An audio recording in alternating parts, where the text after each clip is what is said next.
Hello, my name is Ben Walkerdene. Over this course, we have looked at many concepts that have influenced Indigenous arts, poetry, film, and day-to-day life, whether it be stereotypes walking down the street or belonging and knowing who they are. But today, I will be explaining how the concept of colonisation and having native land taken away from the Indigenous Australians has influenced the poems that are written. Colonisation has been powerfully expressed through the use of poem as an art form. The poem I'll be looking at is The Dispossessed by Oodgeroo Noonuccal or Kathy Walker. We all know about Captain Cook and his new land discovery, how he was a hero and brought new hope for people who had done wrong and wanted to start again. But in fact, this is wrong. He brought violence and agony to a peaceful country that already had people who took home to the land. As Harrison and Selwood have explained, there were many horrors and hardships that were experienced in the time of colonisation. People were being raped, gruesomely massacred.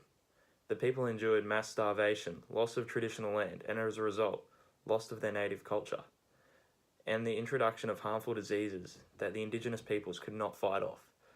As stated, the white colonials were disrupting and ruining tradition, killing innocents, and these factors really damaged and ruined a strong culture up until present day, where the current generations are trying to regain what they once believed in. The colonials did not realise the damage and hardship that natives were experiencing, as they were experiencing next to none, building a new culture while destroying another. To them, they were forming a new culture that would start their new lives, just clearly outlining the damaging changes of colonisation. The original devastation that the colonials dragged to the nation had a massive effect on Indigenous Australians for many generations.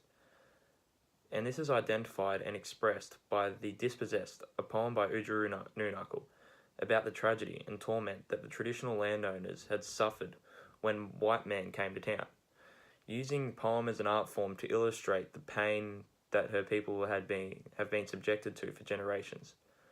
Following many traditions of poems such as rhyming, metaphor, and similes, and many others, she creates the image of what she has suffered and how her people have been pushed into a darker time due to the colonisation of Australia.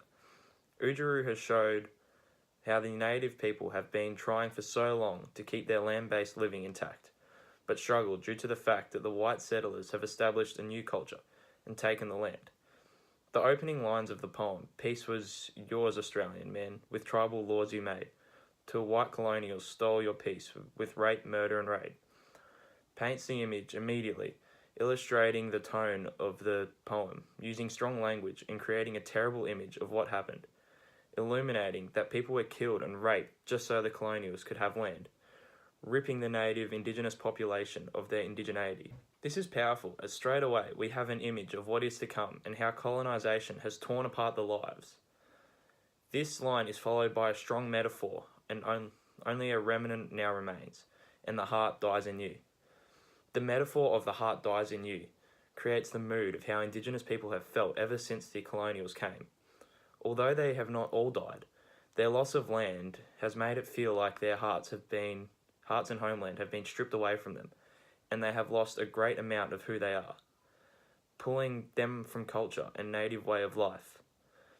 She also uses irony to illustrate exactly what was happening, outcasts in our own native land. This line is strong, and it just shows exactly what the colonials did to the Indigenous Australians, making them an outcast in the land where they are from. They have owned and lived in these lands ever since the beginning of their culture, and all of a sudden it was taken, having claimed your hunting grounds, and you could not remain. The idea that the outcasts in their own land can be linked throughout the poem, shown in the line prior. They are having lands that they own taken away from them, without any say or control, due to the colonisation of Australia. Oodgeroo, however, is not insinuating that the white Australians should leave the country. She is highlighting the trauma and torment that her peoples have suffered and really have never been able to recover from.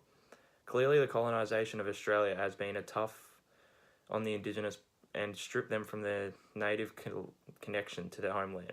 Ever since colonisation, the Indigenous population of Australia has really struggled to regain who they once were. Although they are working toward the culture they once had, they are still struggling. What was done was wrong, losing all indigeneity and a sense of who they are, and this is clear in the poem. However, if we all help and embrace their culture, we could help regain their lands and who they once were instead of ignoring it. Because don't we all want to be ourselves?